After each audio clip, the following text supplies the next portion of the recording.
And we are live. Hello, everyone. Welcome back to FutureWork, a weekly live show brought to you by HR leaders and Hacking HR in partnership with our friends at Joveo, the world's AI-powered recruitment marketing platform. If you're new to the show, each week we'll be joined by some of the world's leading HR executives and experts from leading global brands to discuss AI, technology, the future of work, whatever you want, we're here to discuss it. As well. So make sure you leave your comments in the comments section as well. I'm Chris Rainey, co-founder of HR Leaders and host of the HR Leaders podcast.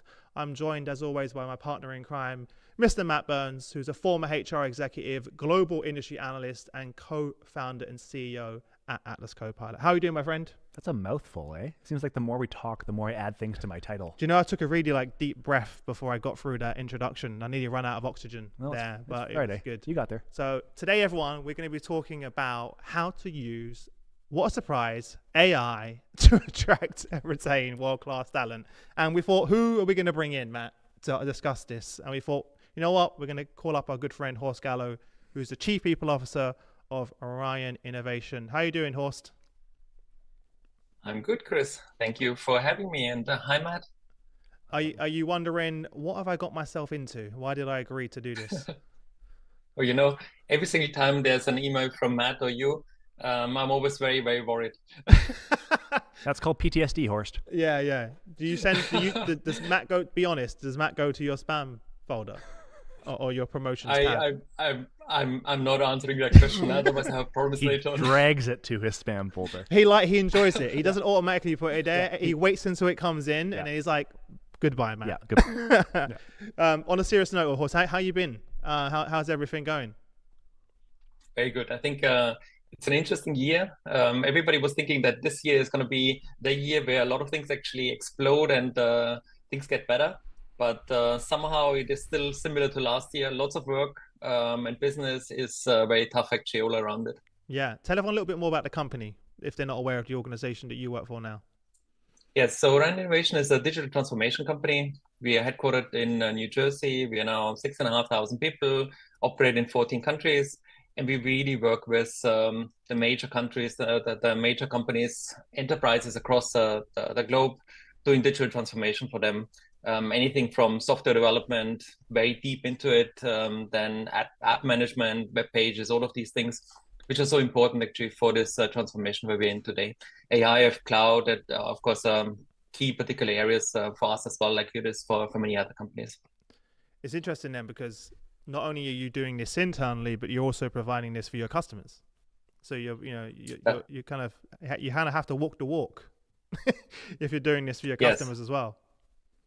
That's exactly right. And I think the last few years, of course, this conversation about AI and how to use new technology has increased significantly. And we have actually gone through just in the last year or so, a significant upskilling exercise for all of our population so that people actually understand not only actually how to use AI, the more traditional kind of things, but actually going into Gen AI. And that was really an interesting kind of exercise because there was a lot more examples and ideas than what we can do internally around that, which is a very positive thing. What are your thoughts, Matt? Yeah, I think we all, in essence, are technologists nowadays. So we all have to think about the use case from the consumer perspective, but also from the internal company perspective. And that's increasingly challenging. Yeah. You mentioned we thought this year was going to be the year that everyone adopted AI. It felt like everyone kind of ran towards it very quickly and then slowed down all of a sudden. and now companies are being a bit more thoughtful, and it's the sort of implementation and the process time is taking a lot longer to adopt. You know, we're going through the same conversation right now with Atlas, with our customers as well. How thoughtful they're being around adopting AI, and they're being, ensuring it's ethical and ensuring that they're not, overwhelming their employee population too quickly. As well, because there is that that's the last thing you want to do. I think you need to start simple with some simple examples and not just kind of go too fast. And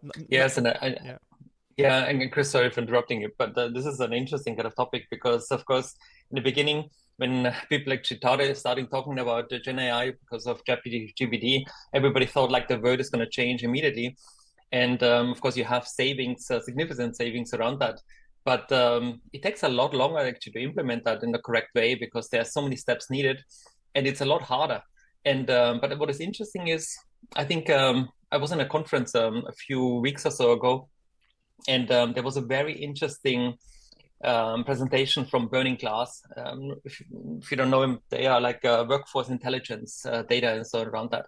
They were comparing data around productivity and job growth, especially in the US. And what was interesting for me is that job growth in technology in the US actually has slowed down, but productivity actually has increased significantly. So we can really measure it over the last few years, or the last year.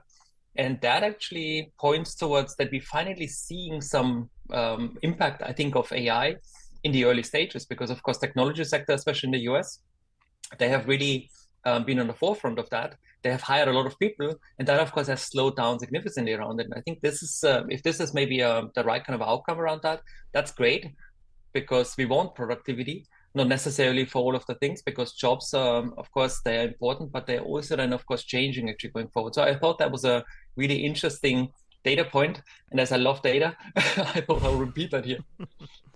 Yeah. Let's jump into some specific use cases, because we spoke beforehand. There's so many different angles that we can take on this. We could do a 4-hour show on this, but I wanted to talk about one of the main challenges for many companies right now is how people are using AI to change the way companies source candidates. Do you want to jump in first, Matt, on that? Yeah, I think we've talked about this a lot actually at Atlas, is about how do you help organizations sift through all of the candidates that are applying for roles today. It's become so easy now to apply for jobs. It's a click in some cases. It's like the Amazon cart of applying for jobs. You 1, 2, 3 clicks, you got a job applied. And the reality is that leads to a lot more inbound applications for talent managers and recruiters to sift through. But that also means more recruitment work to go through as they sift through all those applications. So trying to find the balance between making it easy for candidates, but also making it easy for organizations to go through myriad of applications to find the right people. AI can help do things like matching skills to jobs. It can get to some of the things that may be more algorithmically predictable in terms of likelihood of success or cultural fit. And this is where people get a little bit nervous, Chris. I mean, one of the challenges with AI adoption nowadays is that there's a level of fear around it. And we talk to executives on a consistent basis who are saying, I understand this, but my teams are having a hard time wrapping their heads around how it's going to impact their day-to-day work. And they're wondering whether or not it's going to be the impetus for job loss.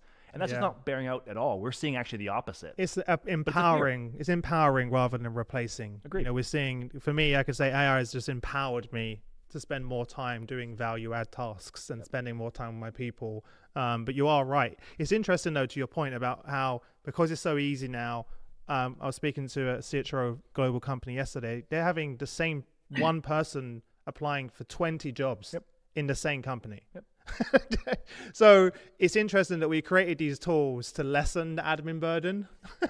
And what's happened is we've made it so easy that now we've gone back to there's more work again. So it's interesting now, and they've made the way you apply. Sometimes now you don't even need an email, right? You just put your phone number in, and that's it. You're off to the races, right? It's so easy to do that, but the consequences we're seeing is a lot more work, basically. Well, technology swings back and forth. So 10 years ago, candidate experience was the driving force, and candidates were saying it was too hard to apply for jobs. So we solved that. So we solved that problem by making it easier to apply for jobs. But then as a consequence, it became so easy, it's now more difficult for the recruitment organizations to be able to sift through that.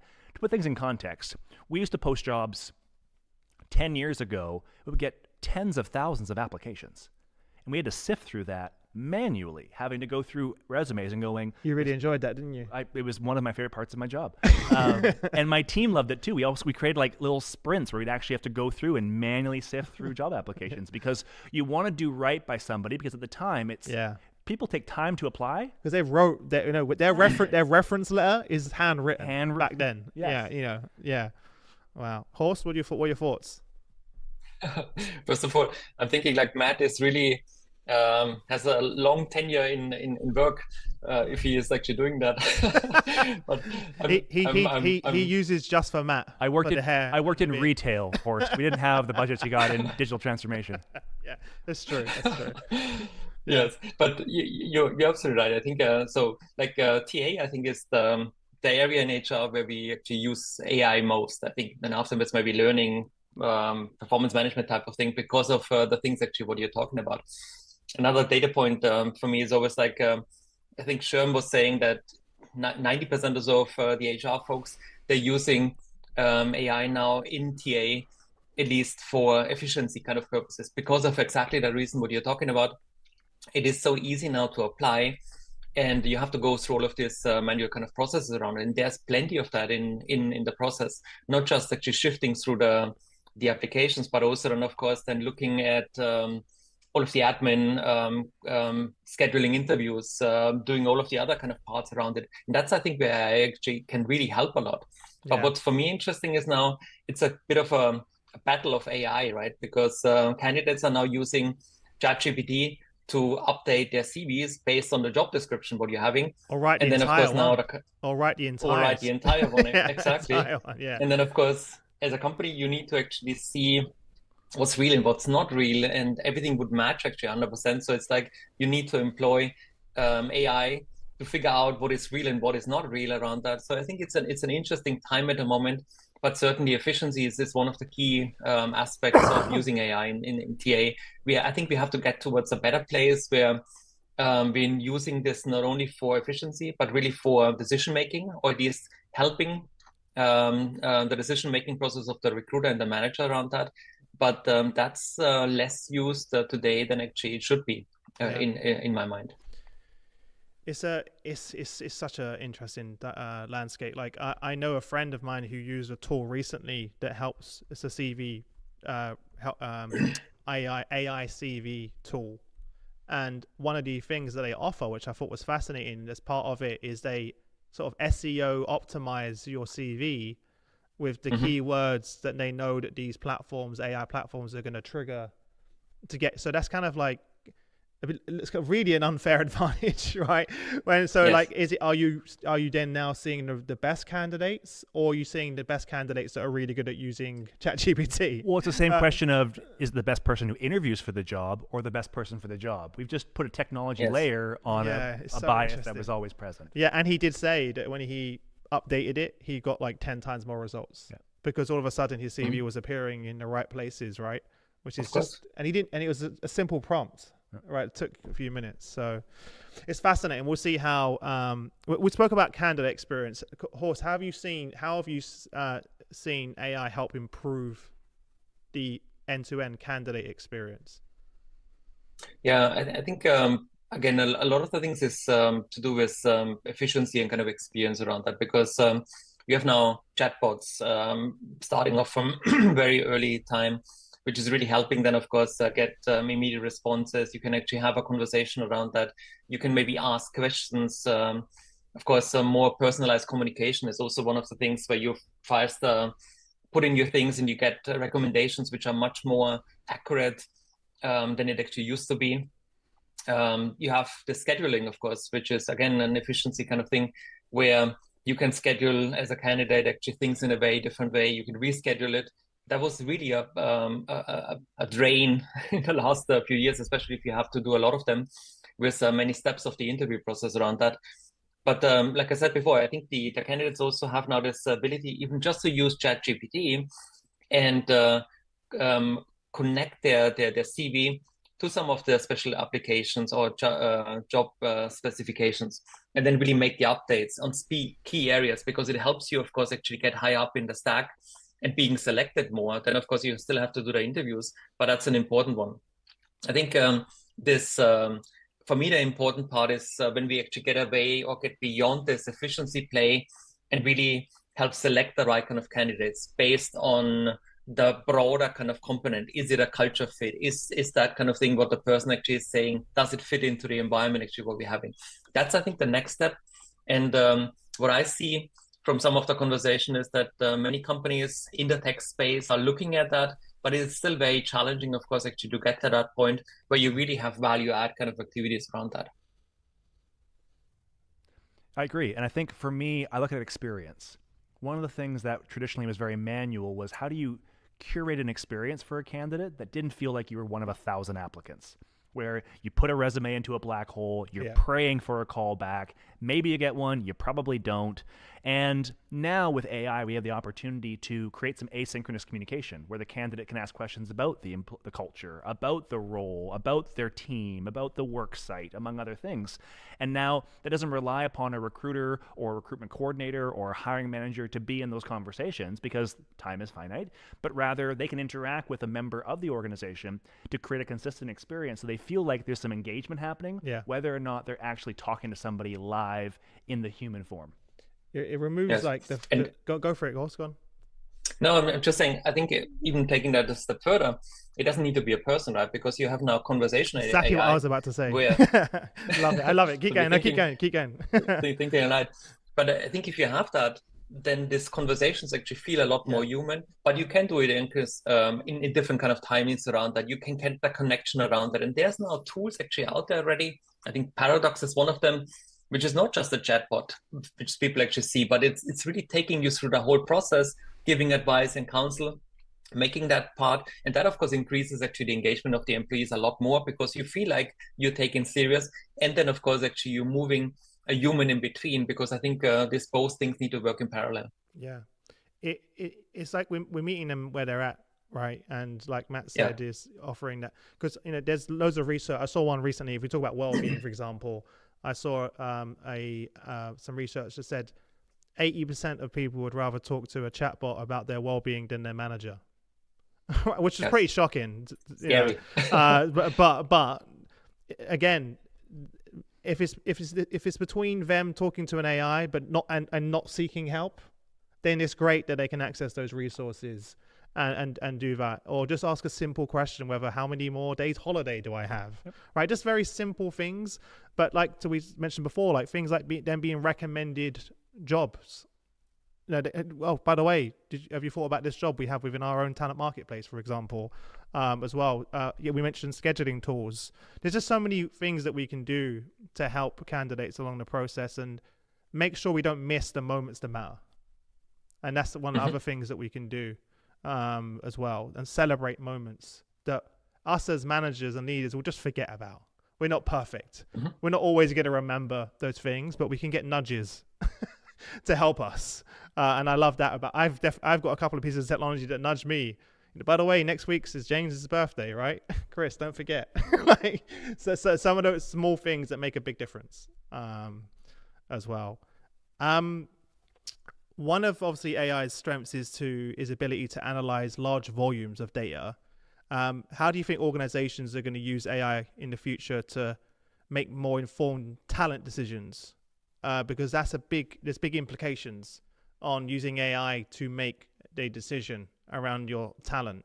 Where are you seeing this moving, Horst? Yeah, I think that's one of the most interesting areas. We all know that AI is better than humans in big data and analytics around that. That's very, very clear because we can't handle that. And I think that's going to get better as AI is actually more influenced around that. But I think what's going to be more interesting is when systems and data actually come together, when it's not isolated kind of systems in silos, but when you look at, for example, you have an ATS, you connect that with HRIS, you connect it with historical data around that, and then bring all of that together and create insights where you can say that has worked actually in the past because of different experiences actually people are having around that. I think that is going to give us a lot more view around that. It's a lot more difficult because, of course, you have to actually then make sure that biases are not putting in there, that we're not actually making one example based on others around that. I think that combination is a really, really important one. But we can get from more like looking out how the weather is to actually predicting the weather and predicting the success of some of the people around it, including, of course, data from different elements around that. Because you can talk about behavioral things. Even I saw the other day that some of the companies now using to going into posts people are doing and connecting that, of course, to the application overall itself, and then actually taking behavioral data and connecting it with the culture of a company. And that is going to be really making a huge difference because it's not just the CV alone and some of the interviews. But then again, the other part is we need to get back to the skill-based kind of conversations that we really understanding does that person actually have the skills for the role what is taking? That's going to be complicated as well. So I think these two areas in connection with that, bringing all of that together will help us going forward, because it will actually increase the outcomes. Well, and to build on that, we talked about moments that matter. You can actually use the data to reverse engineer the experience and figure out where the inflection points are that matter for employees. Yeah. And we talked a lot about attraction, but we haven't talked about retention. And it's infinitely more efficient and frankly, cost effective to keep the people that you already have. You've already gone through the process to identify and onboard and train and develop. So you want to keep your people. And if you can identify the various stages of the hiring process in which you lose most of your candidates, maybe perhaps they have other opportunities they're looking at, or they're dissatisfied with the level of engagement from the company or the hiring manager in the process, you can reverse engineer that to figure out where are the opportunities to make things better so you can be more efficient, but also create a better overall candidate experience. Yeah. I was speaking to a leader today. I'm wondering if I could say her name without getting in trouble, but I won't say the name.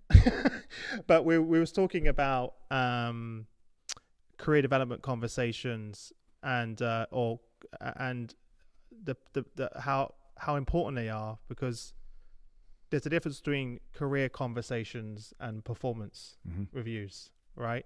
And one of the things that they're doing is they're recording all of these career conversations and using AI to predict whether people are going to leave. And they've got pretty good at it as well, right? And that's something which I think we're going to see more of, and which is going to be super interesting. But just the conversation alone, are obviously a huge retention tool.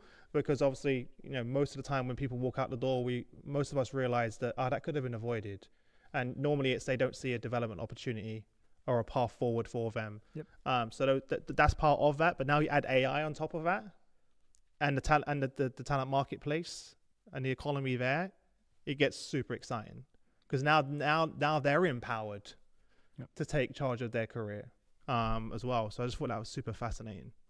And I think, Chris, there's this two notions around that, right? One is this from the employee perspective, and the other one from the company perspective. And now with AI, of course, there's lots of opportunity out there. We don't have to, because you look at data, and a lot of people actually are worried that suddenly my company is reading my emails and they're doing that. But it's actually not needed, because when you look at pattern of information, meetings, how often does the person actually go to meetings or not show up? Or when the people actually are working, what are time frame of the day? So it's more that the traits around that. From these kind of connections and connecting systems and tools across the company, not just HR, you can easily predict. Of course, a different kind of word. Everyone's going to quote you on that now. There's going to be a quote that Horst said, you can easily... I'm going to put that... Well, I think... I'm joking. Yes, but there's tools out there who can really do that and actually predict that there's something happening around that. Yeah. And then you can do this intervention that you were talking about. You can get that nudges to the manager and say, hey, there's something going on. Have a conversation, figure out what is happening. And then you can either direct that into well-being kind of thing, because that could be one of the challenges. Or it could be that there's an unhappiness there and you have to do something. But that's the kind of part where we can really help going forward, because it's going to help us as managers and as HR, of course, actually to do a better job.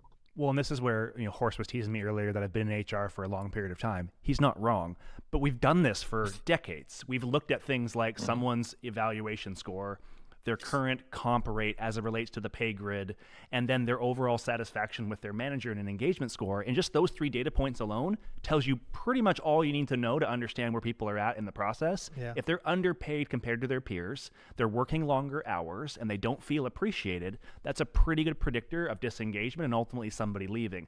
That didn't take AI. Actually, AI creates another level of sophistication, because oftentimes that created false positives. Because that's an assumption we're making, that those 3 data points are predictors, but they're not always true. And sometimes we made some pretty bad mistakes around things like 90-day retention, where we'd say, okay, this is the profile of somebody who leaves the organization. And then we'd apply that standard to people that were currently enrolled and say, let's have a stay conversation when they had no intention of leaving. So now it's getting more sophisticated. It lacks context, and it lacks the robustness of the data. Yes. AI brings together so many inputs, which allows us to be more precise. But as a result, to Horst's point, it does feel more intrusive. Yeah. But again, but like you could have all of those data points, and it could be something going on at home Totally. that you just didn't know about. So you could have all of Right. those things, right? But you wouldn't really know until you. So I think one of the great things is you have the data to bring to the table, but you still have to have the conversation, Always. right? So I think that's the key thing that we're never going to remove. We should never remove that element. Otherwise, companies are going to be marching people out the door, based on assumptions that they've got from their data when they really don't know the full story behind. For me, when I left my last company, they thought it was because I was going somewhere else, and I was like, well, I just felt like you didn't care about my well-being, and I'm having severe anxiety and panic attacks, but I just didn't feel psychologically safe to tell you. They would not have known that in their data. They thought Chris is going to a competitor. that's what they wrote down when I left. But in reality, that was, if someone would have sat down and had a conversation with me and said, how are you really? It would have been a very different conversation. Well, then the solution's different too, because then they go, okay, it's a compensation question. Let's fix that problem, which may not be the problem. The problem may have been a wellness and employee culture, employee experience problem, which is actually the bigger issue. It's not necessarily a comp problem. So by, again, not ingesting the right context, you're making informed decisions that are not truly informed. Yeah. Yeah, but I think the important thing, Chris, what you were talking about is this augmentation, right? I think we are not at the place, and I'm not sure if we ever get there, where AI should take the decisions. I think it should be a decision support. It should be augmentation. Same is true in talent acquisition, but also in the areas what you were talking about. Having this conversation, being nudged, having the conversation and some background around it allows you to actually ask some of the questions. But if you have not been able actually to create an environment where that person actually is speaking up, that person will not tell you. But if you are able to do that, then that person will tell you, look, I have these challenges around that at home or something else. This is the kind of things I need. And then, of course, you can actually have that broader conversations. Now with AI, we have that decision support around that, where the manager and HR can actually have very different conversations with a smaller population around that. Coming back again to conversation AI, you even have now systems out there who can do that for you. Because if you're a manager like we had in IBM or in Orion today, where there's like 50 people or so reporting to that manager, it's difficult to catch all of these people. With systems now, you can have a conversation and actually ask this kind of questions. And when there's something going on, you can actually have a conversation with the manager. I think it's that support and that hand in hand what we need to try to get between technology and HR, or technology and the human, in order to drive the things actually in the right way going forward. I think we covered that one. Round and around. Before we wrap up, because I know we got half an hour. What do you see as some of the future trends and how AI is going to evolve in, say, the next 1 to 3 years? Because I think what we thought we predicted kind of that was going to happen in 5 years has happened in the last 6 months. I got the last 3 months wrong. Yeah. It's the pace of innovation and change is just unbelievable. Horst, where do you think we're going to be moving to in AI in the next sort of 1 to 3 years? Yeah, I think 3 years is very difficult to predict. Let's say at 6 the moment. months. I think it goes so fast. Yes, Yeah, exactly. yeah. I think a lot of the things, of course, what we're seeing is actually getting a lot better. Not just a bit better, but actually 10x better in the next 6 to 12 months. Because, of course, the speed of change is just so dramatic. I think personalization is getting much, much better. So it is really about that individual. The information is going to be tailored a lot to the candidate journey. Even maybe before that, employer branding is going to be that for your individual kind of thing. The advertisement is going to get a lot more individualized and personalized around that. That will, of course, actually have an impact. And companies using that can be much more targeted for some of the areas around that. Then, of course, the other thing is, for me, you have integration of systems and data and technology, which gives you as an HR person, as an example, as a company, that view to talk to people in a very different way, to have more information and make better decisions actually around that. We are still at the forefront of that we see a lot of the change when you look at AI in the automation kind of space around that and efficiency. But we need to connect to the next point, where this is not just about efficiency, but actually about quality, about impact. And I think many companies already today, they go away from time to hire towards more quality of hire metrics. where you can look at that and actually say, okay, has that person been successful in 6 months, in 12 months? Has that person actually been able to change and be agile and have that growth mindset around that? That's going to be the big things in this space. It's a lot more qualitative than maybe it is that basic thing about saving time and money, but it's about the outcomes, what we need to drive. That I think is going to be fundamental things in the next 6 to 12 months, which will make a difference.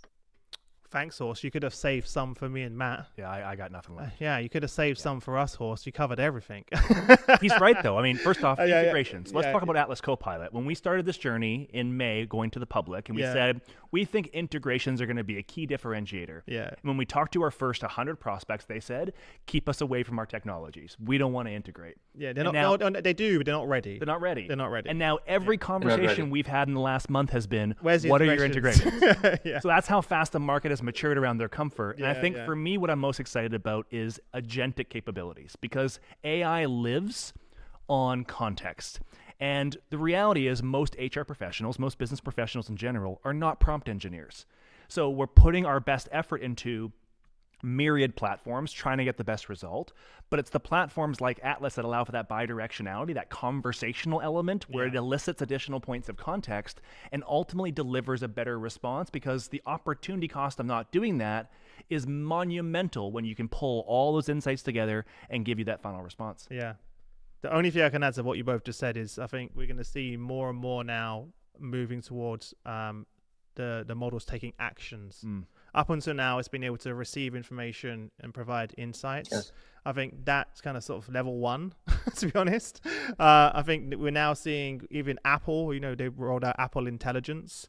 Now the ability within the ecosystem to take an action. We're seeing the same thing with Microsoft with the new Copilot launch they did a few weeks ago. That's going to get very interesting, where you have the large, people call it large action models. There's loads of different versions of it, but the ability to take actions is going to be fascinating, and there's so many different use cases for that. And of course, the introduction of voice. I do think we're going to be a voice first. The next generation is going to be voice first. Yeah. So we're hedging a lot of our bets within Atlas. You can use our Atlas Copilot via voice in the new version we're releasing in a few weeks, and just have a conversation and it just kind of opens up a world of opportunities. It's also inclusive because you can have a conversation in your national language, and it feels like an experience, a back and forth experience, as opposed to you typing in some words. Will it help us communicate better, do you think? I know. I told you we're going to put another microphone there, and we're going to have Atlas as a host. Yes. A co-host of the show, and then you can't cheat anymore because then Atlas will know. Listen, Horst, it's always fun having you with us. Thank you for saying yes and coming on. You're like, these crazy guys keep calling me up. But we appreciate you as always and your insights and perspectives. Everyone go and follow Horst on LinkedIn. We're going to put a link to his LinkedIn on LinkedIn. It's like a meta right there. On LinkedIn, link to LinkedIn. We'll put it in the chat. So sorry. That sounds crazy. Yeah, it's like Inception. We're going down the rabbit hole there. But thank you, Horst, for joining us. For everyone, if this is your first time joining the show, make sure you hit the subscribe button on LinkedIn. There's a little bell notification next to our profiles. If you click that, you probably have never seen it before. That will notify you next time we go live. The way LinkedIn works, unless you click that icon, you won't see the notification. So make sure you click that on all of our platforms. Also, there's a link below. Thank you so much to our friends at Joveo, as always, for helping us bring this panel together. We've actually put a link right here or here, depending on where you're watching, to the 10 best recruitment practices to attract, source, engage, and hire talent in 2024. So we're just helping you out based on what we just discussed. So make sure you click that, download that now. And if you enjoyed today's episode, we'll see you next week. We're going to be live every single Friday, the same time, every week. So come and join us. Apart from that, enjoy the rest of your weekend, and we'll see you again soon. Thanks, everyone. Bye-bye.